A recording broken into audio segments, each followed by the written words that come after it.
Hi guys, welcome back to Hairdryer Treatment. I'm joined by the one and only Rick the Red. Rick, I'm absolutely buzzing to have got you on the show yet again. Obviously, you got your own channel, Football Philosophy, that I do tune in very regularly, especially on the match day when you're reviewing the team. So I know about some of the players I'm going to ask you about tonight in your opinion. But yeah, I'm really looking forward because this is the first time I've spoken to you since you've been top of the league. So this is the first time. Last time we spoke, I think it was all a bit up in the air. We weren't quite sure where we were at with Ollie. So I am going to ask you about Ollie tonight. But firstly, Rick, thank you for coming on, and I hope you're doing well. I'm doing very well, love. Yeah, and I'm pleased to be on. Thanks for asking me. Thank you. Absolute pleasure. Always a pleasure, you know that, Rick. But top of the league, firstly, I'm going to ask you what's your opinions on that. Obviously, a lot of people saying we're in the title challenge. A lot of people saying we're not in the title challenge. I think McAteer said that we don't deserve to be in the position that we're in right now. I mean, what's your thoughts on us being top of the table? Do you think that we deserve to be there? He's getting a right lot of stick, Jason McAteer. If I'm honest, hang on, before I say that, I've not heard word for word what he said, but I can I think I know where he's coming from, if you know what I mean. I don't think we're playing fantastic football. I don't think we're playing great. Rarely do we play really well. We seem to play, when I say don't play really well, when we have to be organised, like against Liverpool in the league and obviously against Liverpool in the cup, that was a little bit more. We got a point at Anfield due to our organisation. We beat them in the cup, being a little bit less organised, being a little bit less defensive. And I know a lot of people will say, well, that's how we want us to play. If Liverpool were at full strength, I don't think we'd beat them playing like that, put it that way. But before anybody jumps on me and says, oh, you know, we would beat them on the odd occasion, I look at percentages, Soph. If we played like that, like we played at the weekend against Liverpool, and if we played them 10 times, we'd probably beat them twice and they'd probably win 5 and there'd be 3 draws, you know, something like that. I look at the percentages and it worked for us on the day, which I'm absolutely over the moon about, by the way. I'm desperate for us to get to a final, not just a semi-final this year or 3 semi-finals. Desperate for us to win something. It would be nice. So I forgot where we were there. But us being top of the league, and what do I feel about it? I'm over the moon that we're top of the league. If we can stay there playing like that, I don't know. But one thing is absolutely a fact. We're now at the halfway point. We'll play Sheffield United tomorrow. Never take anybody lightly. Touch wood. There's 3 points on the table there. Bit by bit, we're just getting so close, really, to being in so far into the season. Another 7 or 8 games, you'll be thinking about the end of the season rather than the middle of the season, won't you? If we can just still be in touch. I think City look like the biggest threat. When I put it like that, that sounds like we're favourites. I'm not looking at us as favourites. Really, we're the biggest threat to City. I think we should put it that way round. Yeah. The City at the minute are hitting form at the right time. I know obviously De Bruyne is out, but you'd say that they clicked in there just before the game against us. They just seem to click. And they are playing more like the City that you recognise. So definitely they're on hitting form at the right time, you'd say, for them. I completely agree with that.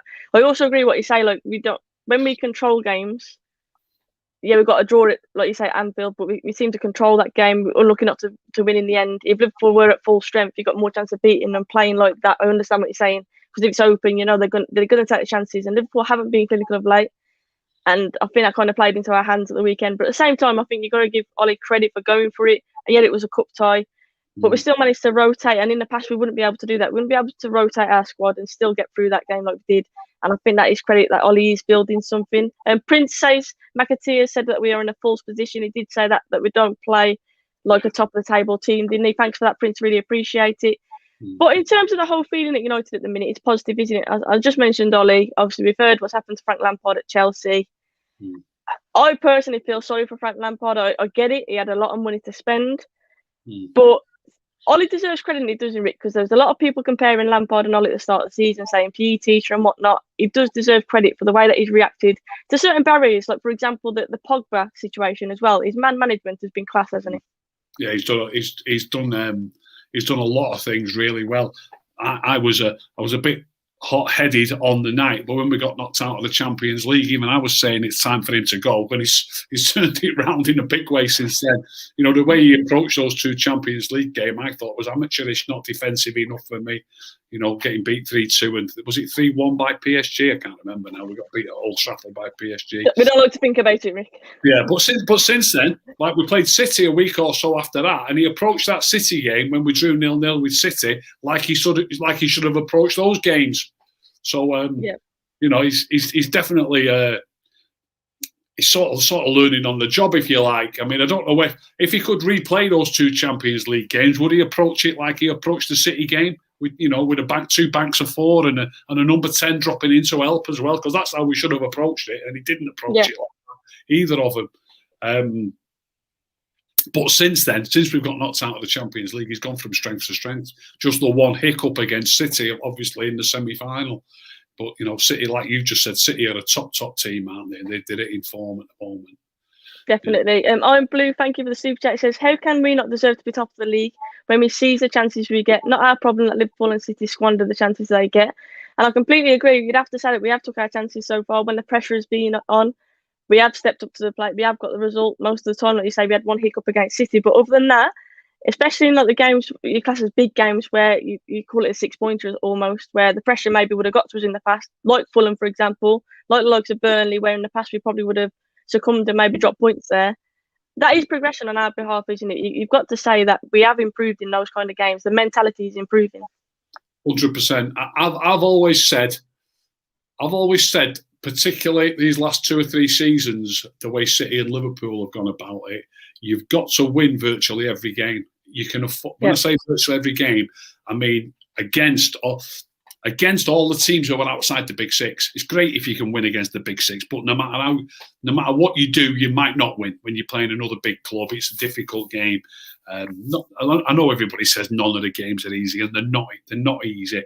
But the way Liverpool have approached it last season and City the season before that, or vice versa, whichever way around it was, is they put all them teams to bed. They very rarely drop points to teams outside the Big Six. And there was one season, didn't City get over 100 points one season? They hardly dropped any points against the Big Six, let alone the other teams, you know what I mean? So so you've got to win all those games. And we seem to be going about that in the right manner. If you look at it at the minute, beating Burnley, beating Fulham, no disrespect to Villa and particularly Wolves, but all these teams who we've got to, despite the fact that Villa are having a great season, despite the fact that Wolves have been fantastic since they came into the Premier League, they really have. But they're still the type of club and the size of club that we've got to be getting the points off. We've got to be getting the points. And we are doing that at the moment. Long may it continue. Exactly. And I think that's where we have progressed. Like I say, in the past, we would have dropped points there. This season, we seem to overcome that barrier. A lot of people said in the big games, we play well in the past, but in the games like Burnley, where the going gets tough, where it's physical, it's tight, and it's probably one goal that's going to win it. We've missed out, so we've dropped points, and that's what we're seeming to get over now. Luke, thank you for the super chat. He says, what's your score predictions for the game tomorrow? We will have a little discussion about lineup predictions, and we will give you our score predictions. Don't you worry about that, Luke. Thank you for the super chat. Just getting back to what we were just saying there, Soph, last season, we dropped points to teams in the bottom 3, let alone outside the Big Six. Yeah. We got beat at Watford, didn't we? You know what I mean? Southampton as well. Who else got? I'm sure we dropped points to another team who got. I can't think who it was now. We got beat at Bournemouth, didn't we? And they got relegated. Yes. So you can't afford that. You really can't afford it. No. George says the issue last season was statistically our most utilised midfield 3 was Pereira, McTominay, and Fred. And you have to say, obviously, we've upgraded from that. Pereira obviously is gone. But I mean, in terms of the midfield, McFred is obviously the one that Ollie goes with, his most trusted partnership in the middle. And obviously me and you are both big fans of Matic as well and whatnot. But one player who has stepped up the last few games, and quite often I criticise him on here, but I've got to give him praise where it's due, is Paul Pogba. I think last few games he has been absolutely sublime. I mean, what's your thoughts on Pogba's performances last few weeks? He's absolutely dumbfounded me, to be honest. He really has knuckled down into becoming the sort of player that we thought we were getting. A lot of people probably think, I mean, he is scoring some goals, but a lot of people think you've got to be scoring goals and making goals. When you're playing in central midfield, you've got to do the dirty work. It was a tackle of his on the edge of our own D that led to our first goal at the weekend. You know what I mean? You've got to do the dirty work. You've got to get the simple things right.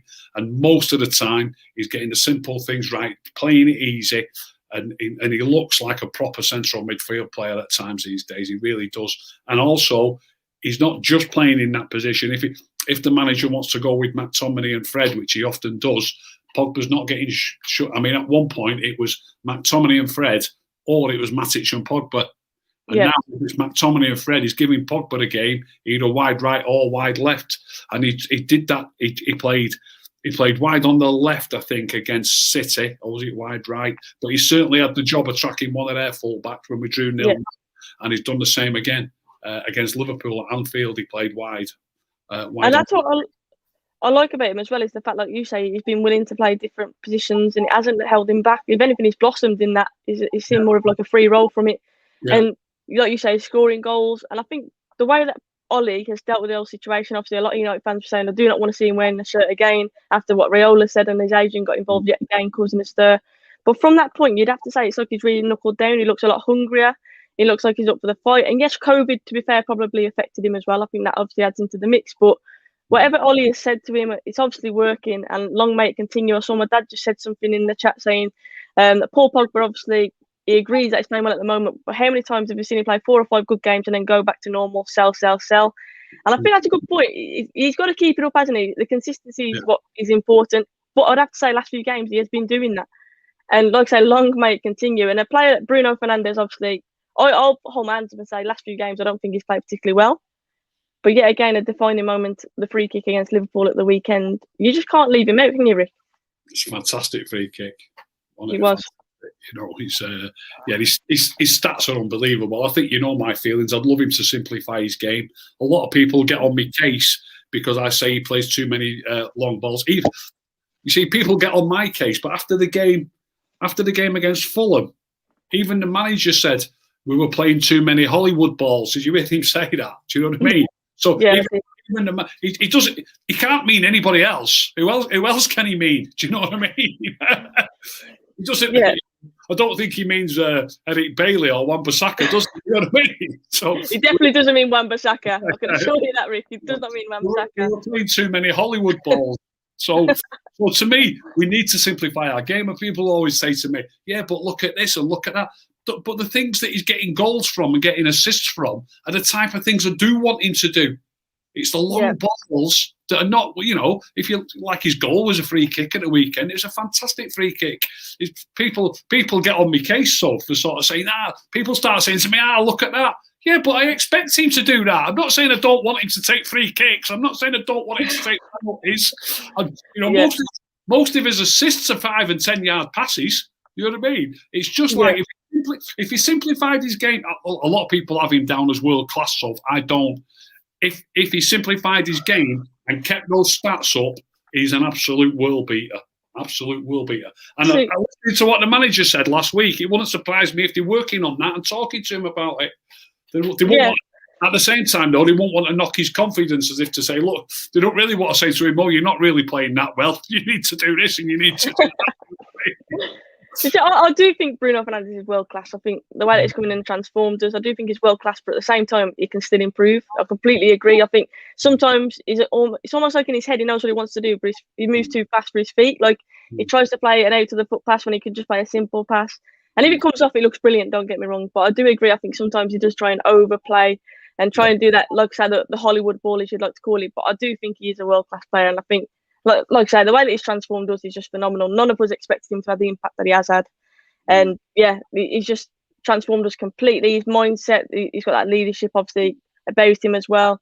Then you'd say the big moments, the free kick steps on. Probably I think someone said he gave the ball four times in 6 passes or something since he came on, and then he pulls that out of the bag.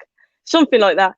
He gave the ball away a lot when he came on, but then he still has that defining moment, and that's why you simply cannot leave him out. But I'm going through our standout players over the last few games, and this player, for me, has been the main one, and that's Luke Shaw. Had a lot of stick, a lot of people saying he wasn't good enough for United, a lot of people saying Tellez was going to come in and immediately get that left-back spot. I mean, Luke Shaw has been phenomenal, hasn't he? Last few games in particular, he's been the standout player.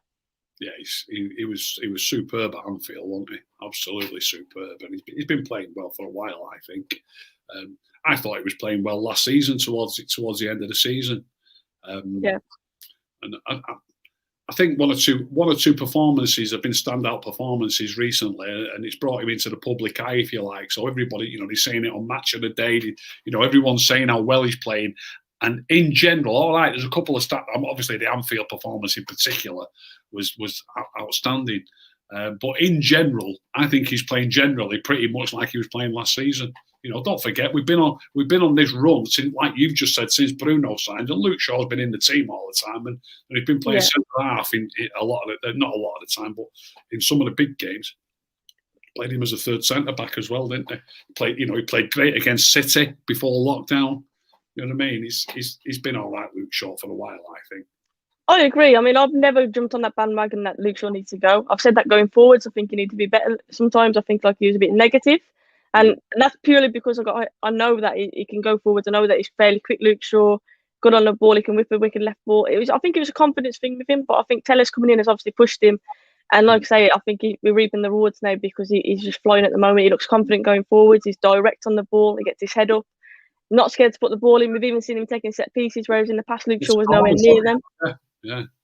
And he was never anywhere near that. I mean, I remember one point we had Phil Jones taking corners, but this is nothing like that. I mean, Luke Shaw, to be fair, he can whip a good ball in, can't he, Rick? Yeah, he does take a good corner. I prefer in-swinging corners myself. I'd much rather have somebody on the right taking it with his left foot, which suits Shaw. But obviously, he's got to cross all the way, which he does do, by the way. He crosses all the way over the field. And not just over the field, but he's also coming from defence, isn't he? So he's got to come in on a diagonal run. He's got a long way to get back.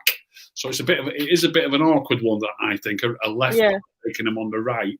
But I do like a left footer taking him on the right, me, and I like a right footer taking him on the left. But he seems to be taking them both sides at the moment, don't they? Yeah, and they've obviously been doing it in training. They've obviously said to Luke Shaw, they're working on out swingers on one side and in swingers from the other side, which also begs the question. Maybe the manager hasn't got a preference for the in-swinger or the out-swinger, if you understand what I mean. When we're taking him, if it's on the left, it's an out-swinger. If it's on the right, it's an in-swinger. And maybe Maguire can finally get on the end of one of them and direct it goalwards, because he just does not seem to be going in for him at the minute. Like I say, he seems to connect, but then he just doesn't direct it. And obviously the one he did direct got disallowed, and I still can't get over why that was disallowed, to be honest, because it was a pinpoint header. But yeah, I do think that wasn't actually a corner, was it? I think that was a cross. It was a Luke Shaw cross, but it was from outside the box. I think. Yeah. But, that was a disgrace. That decision. It was an absolute disgrace. You've got to put your arm up. If you're jumping for the ball and someone's jumping in front of you, you can get a bang on your face, a bang on your chin, lose teeth, all sorts of things. As you're jumping for the ball, you put your arm there naturally, and it's not to put the player away. It's just he was up earlier as well. Yeah, you're up earlier. Your arm up a little bit. You can't just jump like that with your arms by your side. No. It's an absolute disgrace, that decision. But the accuracy on the header was class. Like the director, that's the only place he could have put it to score, and he put it there, didn't he, on a postcard? And I felt for him, to be fair. Yeah, it was a cracking goal. It really was. And Donny obviously got his start at the weekend. A lot of people have been saying for ages now we want to see more of him. I mean, what's your honest assessment of how he did, Ricky? I know it's a tough game for him to come in after not having a run of games, to just be expected to come in and play against Liverpool. But he looks composed, doesn't he? He's a tidy player. I just want him to get in the game more. That's all I'd say. I want him on the ball more. He just doesn't seem to dictate as much as I'd like him to. I think he played perfectly fine. I heard the commentator saying not long before he went off, if he doesn't start affecting the game in a big way. I heard that, yeah. I thought that was harsh. And I don't know what you can expect, really. Again, it's a proper tough game against Liverpool. I know they've not quite been on form, but when they play against us, it's a cup final for them. Let's be honest, it's like a cup final for us as well. So they're right up for it. It's a proper tough game, and he's perfectly fine. Getting a good touch. The simple passes, the little one-touch passes that he plays are different class. And when you talk about somebody getting on the ball, maybe you're talking about somebody holding on to the ball. you're sort of asking him to change his game in a way. And I think when you've got a player who just takes a touch and gives it, I mean, we just mentioned the first goal. Pogba won that tackle, which was great, but it broke to Donny and he passed the first time pass. First time pass forward, We've got players, and I won't name any names, and obviously they're not always going to get it right, just like he's probably not always going to get it right.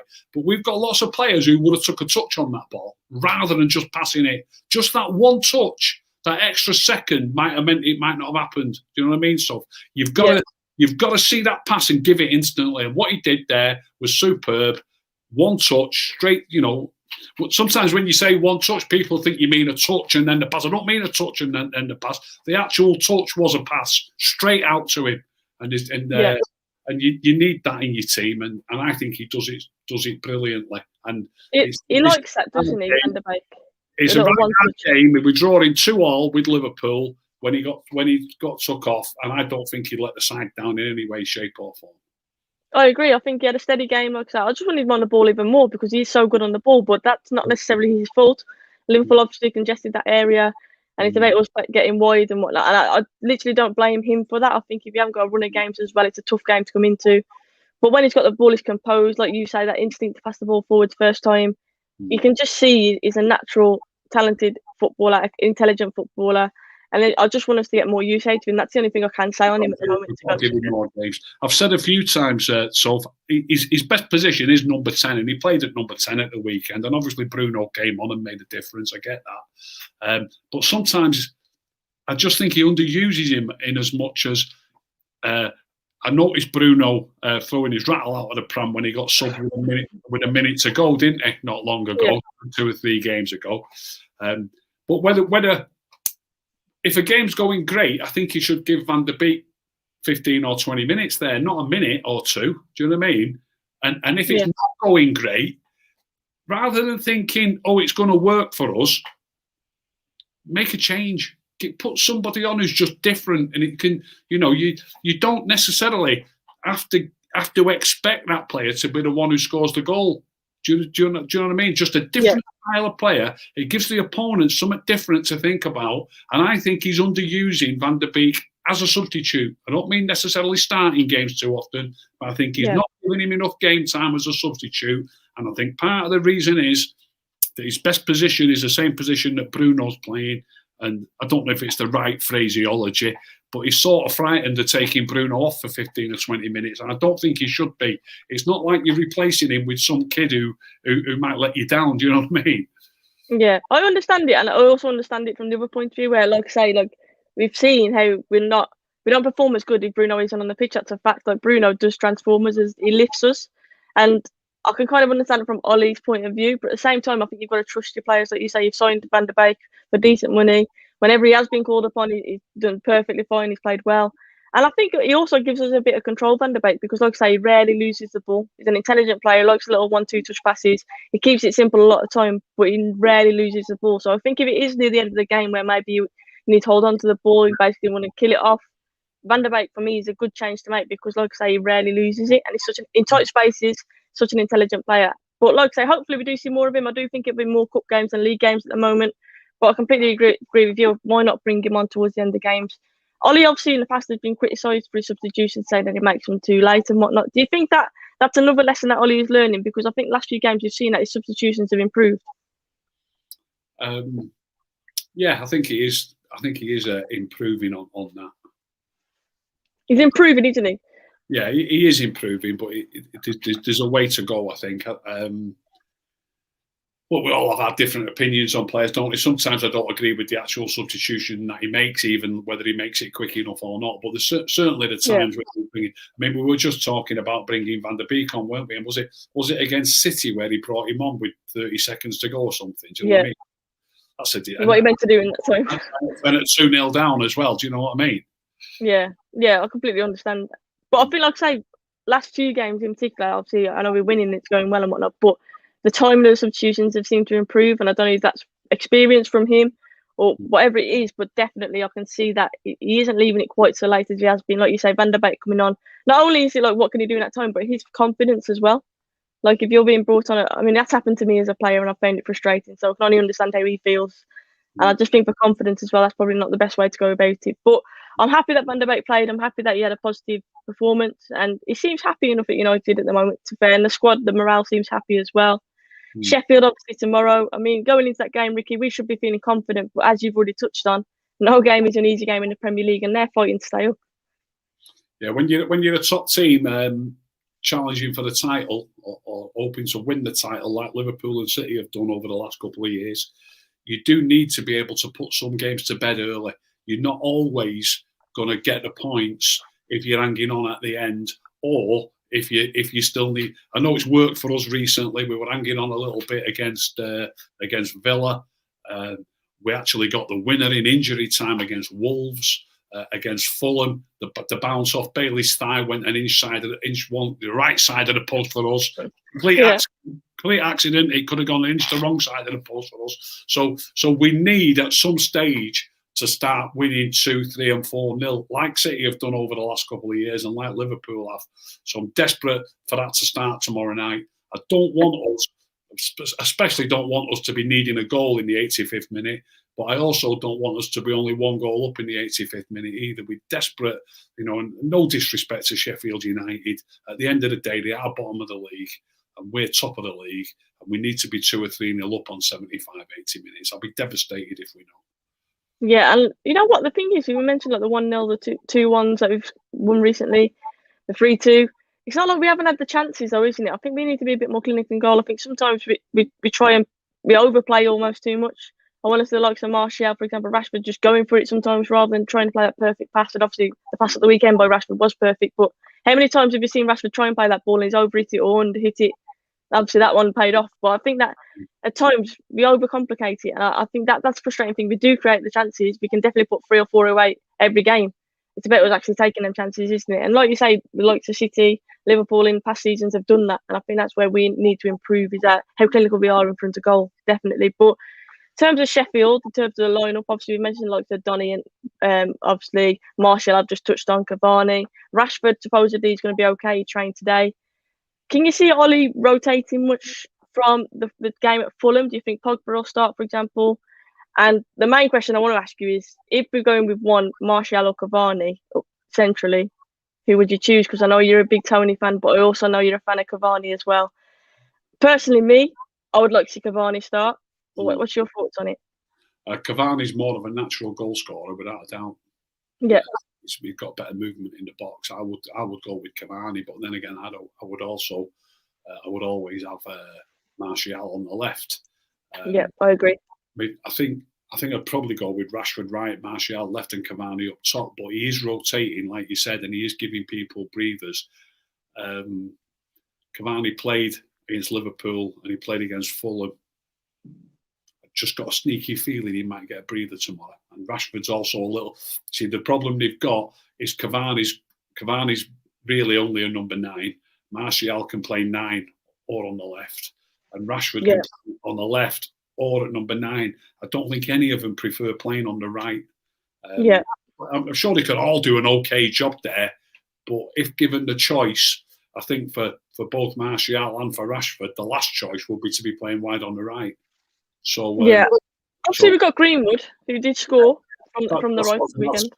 I've got a sneaky feeling tomorrow, only because I'm not saying this because I like Martial. I would be quite happy for Cavani to start, but Cavani started the last 2 at number 9. Martial was on the bench against Liverpool. I've got a sneaky feeling. I'll hazard a guess now. I hope I'm wrong, by the way, but I think it'll be Greenwood on the right. I think it'll be Martial on the left. At number 9. And I think it'll be Rashford on the left. And I think Cavani will get a rest. If I was picking it myself, I would definitely have Cavani at 9, Martial left, and toss a coin for the right-hand side. I think my perfect front three would be the same as what you said. And I think Rashford will still start on the right, even though he's nowhere near as effective on that right-hand side. But I just think his pace, and he's already proved this season, he can have an awful game but still end up scoring the winner. For example, look at what happened against Wolves. I think you keep Rashford on for that reason. So I think that's what I would go for personally. But I mean, Edison Cavani, the passion that he showed in his celebration for his goal the other day, I loved it. But his general performance is, like you say, he's a proper number 9, isn't he? And he's something that I just wish we'd signed him earlier, to be honest with you. I think he's a player that we've needed for a while now. Yeah, without a doubt. What a player he is. I mean, I was gutted for him at the weekend. He tried a quick layoff. See, a lot of people there's that many important things in the way you play the game, and the players are so different. And don't get me wrong here, I would definitely take Cavani over Martial.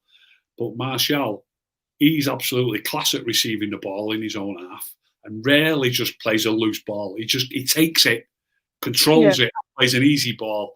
Do you understand what I mean? Yeah. So probably if Martial was in, look, the rest of Cavani's game was fantastic. His work rate, he hit the post with an header. I would in front of me, but all players have got different strengths.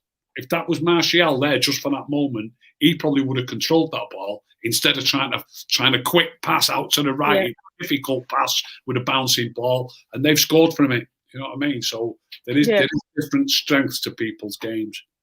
It's one of them, isn't it, as well? Like you say, if that comes off, that pass we mentioned about Bruno, sometimes he tries an eccentric pass, and if it comes off, it looks great. But when it doesn't, especially when you're in the position that he was in his own half, it can be. You can't do that. And I agree, Martial, he's very good at his link-up play, holding the ball up, clever. He loves the little 1-2 with Pogba in particular, coming from midfield.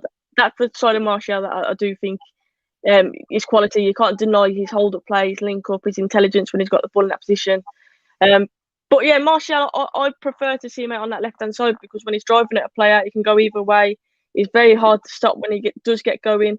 And it takes the pressure off him needing that goal. Like you say, Cavani is definitely the more natural goal scorer. Martial, there's no doubt about it, he's got goals in his game. I think it's just one of them. Once he gets one, hopefully he goes on a run. And it's been a bit tough for him this season, hasn't it, in terms of finding goals or hitting that form. Yeah. But in terms of playing out left, for me, I just feel like that suits him better. I'm Blue, thank you so much for the super chat. He said, centre-back partnership, I still think we should play Lindelof in big matches. What do you think? I'm Blue, to be fair, was on my channel last week and we were talking about Lindelof and Boye and the whole situation there. I've seen some of your tweets, Ricky, regarding Boye. It's obvious that Ollie trusts the partnership of Lindelof and Maguire more, isn't it? It's obvious that is his preferred choice. And that's am I right in saying that's your preferred centre-back partnership too? Yeah, I think so, yeah, definitely, I'd say. What is it about Lindelof and Boye then? What do you think Boye just doesn't make that cut? Apart from his injury record, obviously. I just think he's a little bit too erratic. I think he dives into challenges too much. I think that's why his injury record isn't great as well.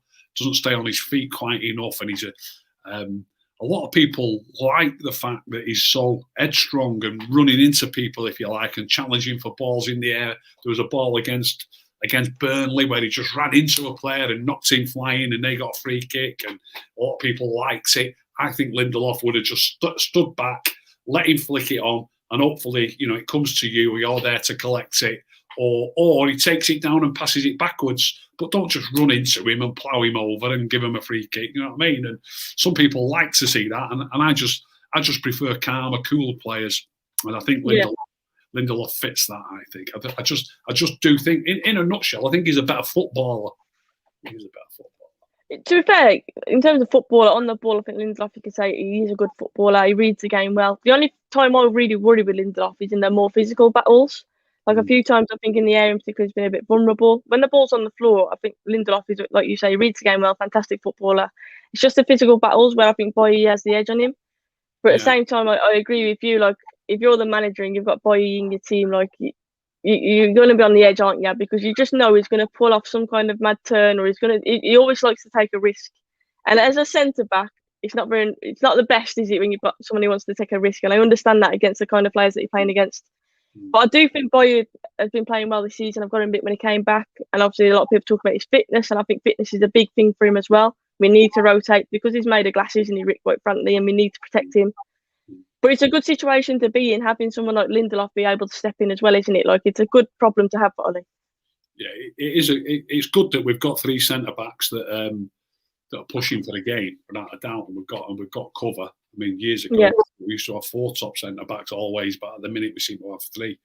But I always, lots of people say like, Bailey's pace and his strength and you're not going to stop every goal. You are going to concede some goals. So it's about getting that fine dividing line, it's a balancing act, getting it right.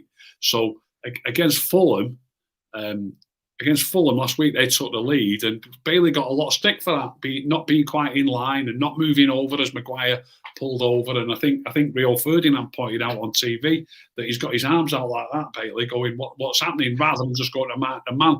So, for different reasons, you might concede the odd goal with Lindelof at the centre-back because he's not quite good enough in the air, but you're going to concede the odd goal when Bailey's at centre-back because he's not quite switched on enough, and maybe Bailey would have been over it. To be fair, it would have took some stopping that goal, but he did deserve criticism for his actions. He'd have had to have been a long way over, though, to have affected the play. But you're going to concede some goals. So different centre-backs have got different strengths, and you'll concede some goals because of one centre-back's weakness, whereas the other centre-back has got different weaknesses. Simple. Yeah. I agree. Tuanzebe, I was just about to ask you about him. He said, Galveston said that he's probably our best centre-back if he could stay fit and get a run of games. I don't think he's our best centre-back, but he's definitely one for the future and a promising player. I mean, can you see him getting a run of games at any point? Do you think it'd be more of a cup thing with Tuanzebe at the moment? It's going to be tricky now getting games. Obviously, the League Cup's finished. We're already in the knockout stages of the Europa League. I think he's going to want to do well in it. I think he's going to want to win it, really. It's that tight at the top of the league. As much as we're in a title race, we're nothing like absolutely nailed on for top four, are we? I think there's probably only, I don't know, I've not got the league table to hand, but I bet there's only 4 points between us and fourth, you know what I mean? So there's a long way to go yet in this season. He won't be able to just discard the Europa League. He's going to want to try and win it, I think. So I don't think you're going to see too many weaknesses in the team, or weakened teams, if you like. We haven't got the best of draws, have we? Real Sociedad, they're going to be a decent team. Yeah. So I think it's going to be hard to fit people in for games. I completely agree, but I do think Tuanzebe is definitely one for the future. I really do like him when he has played, especially Champions League, PSG, for example. I think he blew everyone's mind with his performance against the likes of Mbappe, and he's Villa fans didn't want to let him go from that loan at Villa. I know quite a few Villa fans that did not want to let him go, and he stood out there. He's definitely one that we should keep our hands on for sure, and I'm looking forward to seeing him more and more. But I think this season, like you say, being in the title race and being so far through the fixtures already, especially in the cups and whatnot, I think it's going to be tough for him to find consistent game time anyway. But I do really rate Axel. I think he's quality. Let's have a look what people are saying in the chat. As much as I say Maguire needs pace, besides him, Boy's game gets elevated a lot because Maguire and his calmness. I think you'd say Maguire is very calm on the ball, definitely. Maguire's been playing well. Look, people don't say it, do they, when it's Maguire, Luke Shaw, you don't hear it. But last few games, to be fair, I think they've been playing really, really well. Maguire looks composed. With Lindelof or Boy either side of him, I think he's looked composed. But in terms of tomorrow's game, Ricky, you've said that you want a few goals. I'm going to ask the chat as well to let us know what their score predictions are. But I know it's hard until you're not seeing the team, and I know you can analyse players and whatnot. But just off the cuff, what's your prediction from the point we're in right now? I will say we will win 2-0, I'll say. I'd like it to be more, but I'll say we'll win 2-0. That's not very positive, Rick. I thought you were going to go with a 5-0 after the goals. I hope so. Sheffield are going to be... I think it depends on how we start, doesn't it? I think if we start slowly, Sheffield will take confidence from that, and obviously they'll come at us. But I think if we score early on, I think it could be any score. It could be one of them games, Rick. Exactly. It could, they'll be taking it. They'll be having discussions between the players and the staff, and they'll be saying, "Look, we're going to break this up. Like let's get the first 10 minutes over. It's got to be 0-0 after 10 minutes, and then they'll be looking at 15 minutes even, and then 25, and they'll be speaking to them from the bench every minute that goes by. It's right from the start. They'll be taking the time with goal kicks, and they really will. And the longer it goes, the longer they can keep it 0-0, the more chance they've got of obviously getting something out of it in the end. And, definitely. I hope this is right. Go on, I hope so. I hope that was right. 6-0 if both sides play, without a doubt. Yeah. And to look at the goal scorers, Martial, Matic, Mata, James McTominay, that would be Rick's dream. That would just be the ideal situation, wouldn't it, Rick? Definitely. But, I mean, we talked about Deadwood and the players we got rid of. We mentioned Pereira earlier. And a player that I've seen a lot on how true this is, I do not know, Jesse Lingard. There's rumours that West Ham want to loan him to the end of the season. Obvious signs that he's going to be on his way out to United. I mean, what's your thoughts on the whole Jesse situation? I personally feel a bit sorry for him. Obviously, he's had a lot to contend with off the pitch. He hasn't been able to commit to football. He had a good run. Yeah, that run of form that he had when he scored that goal against Everton. Obviously, he scored a lot of FA Cup goals for us. Dancing at the Emirates. He's had some good memories. But do you think it's the right time for him now to move on and find another club for his own personal career more than anything? Yeah, I think it is. I think he needs to be playing football. I just hope it goes well for him. He definitely needs to go. There's no chance whatsoever of him getting. Who did he play against recently? He did get some game time recently, didn't he? Was it Watford? He started against Watford, didn't he? But even starting against Watford, I feel sorry for people. Look, as far as I'm concerned, he's not in the same league as Juan Mata, for example, and Juan Mata didn't get a game. He's sat on the bench all the time. Do you know what I mean? Trust me, Soph, if we put Juan Mata up and said, right, does anybody take Juan Mata, on loan, there'd be a queue. There'd be a queue round the block to take Juan Mata. Do you know what I mean? Big clubs, decent. He's a proper quality player still. Lingard's not in that level, and because he's there, he's stopping youngsters getting games, and he's also preventing players from getting games who are sat on the bench every week. Do you know what I mean? He needs to go for his own good, but it'll also be beneficial for United, I think, if he left. I think West Ham in particular would be a good move because he'd still be playing at a decent level. Hopefully still be in with a running for the England squad, like I say, for his own personal career. I think that we've seen in spells that Lingard is a quality player. He just hasn't been consistent enough. And I completely agree. He's a different level of player, isn't he, to the likes of Juan Mata? I think so. But, I'm not 100% sure that he'll get lots and lots of game time if he goes to West Ham. You're talking about West Ham as if West Ham are nobodies. You know what I mean? They've got a set way of playing. I mean, where can Jesse play? Right, he can play midfield, but they've got Declan Rice and Souček. He's not getting in one of their places in centre midfield. They've got Bowen playing wide on the right. They play with Antonio, don't they, at number 9? He's not getting either of their places. Bowen's a proper right winger, and he's a great signing for him. Antonio was a striker. Some of the positions are nailed on. I don't watch him enough to know enough about Fornals. Is it who plays at number 10? Maybe they might think he might get more game time in place of Fornals, but I might be doing Fornals a disservice. I don't watch him often enough to know. Do you know what I mean? So I don't think he's just going to automatically start playing every week if he signs for West Ham. I completely agree. But I think obviously he needs to move because, like you say, he's completely nowhere near even a matchday squad at the moment for United. And I don't think it will be the direction that we're going in as a club. I don't want to offend Jesse Lingard or anything like that, but I agree. I think it's a step up, isn't it? It's a level up. And I think that for his own personal career, he needs to get playing football again. But like I said, I do feel for him the way that it's gone. He had plenty of positive times. Obviously, got a lot of happy memories of Jesse Lingard. And I saw some videos, a bit emotional, really, when you see what he's been through. Obviously, a lifelong United fan. Came through the youth system and whatnot. And you do feel for him, but at the same time, I think that, like I say, for his own personal career, he just needs that move now, and he needs to just get his head focused on football again and doing what he does best. And sadly, it just doesn't work out for every player, doesn't it? It doesn't always happen, whether it's an injury or whatever. Footballers are still human beings at the end of the day, and people forget that because we just watch them, obviously, on a football pitch, scoring goals, celebrating. You don't see what happens in the background, and I think that was the case for Jesse Lingard, a lot of stick that he got. So I just wanted to touch on that really and see your thoughts on it. And obviously Diallo's come in, been training, apparently been training really, really well. Apparently he stands out. Do you think, I mean, it's hard to comment on it. I saw a little clip from training. He scored a goal, didn't I? Think Manchester United tweeted it earlier. Do you think he'll be anywhere near a squad? We mentioned Tuanzebe not being anywhere near, but the way that people are talking about Diallo, it's almost like they think he's going to be in a squad sooner rather than later. It's really, like you said, Sophie, it's really hard to say in there. I'm not seeing him play. I really don't know. I'd love to think that he's going to be absolutely brilliant and he'll take the Premier League by storm. But at the same time, we might see him for 2 games and say, let him go out on loan somewhere. Do you know what I mean? So it's difficult to say, but I hope the first bit's true and not the second bit. Do you know what I mean? Yeah, I hope so too. But yeah, I like what I hear about him though. I've still got Pellistri as well. There's rumours that people are coming in for a loan for him as well. I think a loan would be good. Like Chonga still out on loan as well. But definitely in terms of the future, it's looking positive. Top of the league as well, and I'm going to keep saying it for as long as I can, but we're top of the league. We ought to be smiling. It's been a long time since we've been able to say that.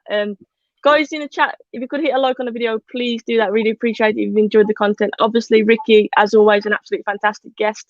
Ricky, if you just tell people what your channel is called as well so they can head over there and hit the sub button for you. Yeah, I've got my own channel now. It's called the Football Philosophy Channel.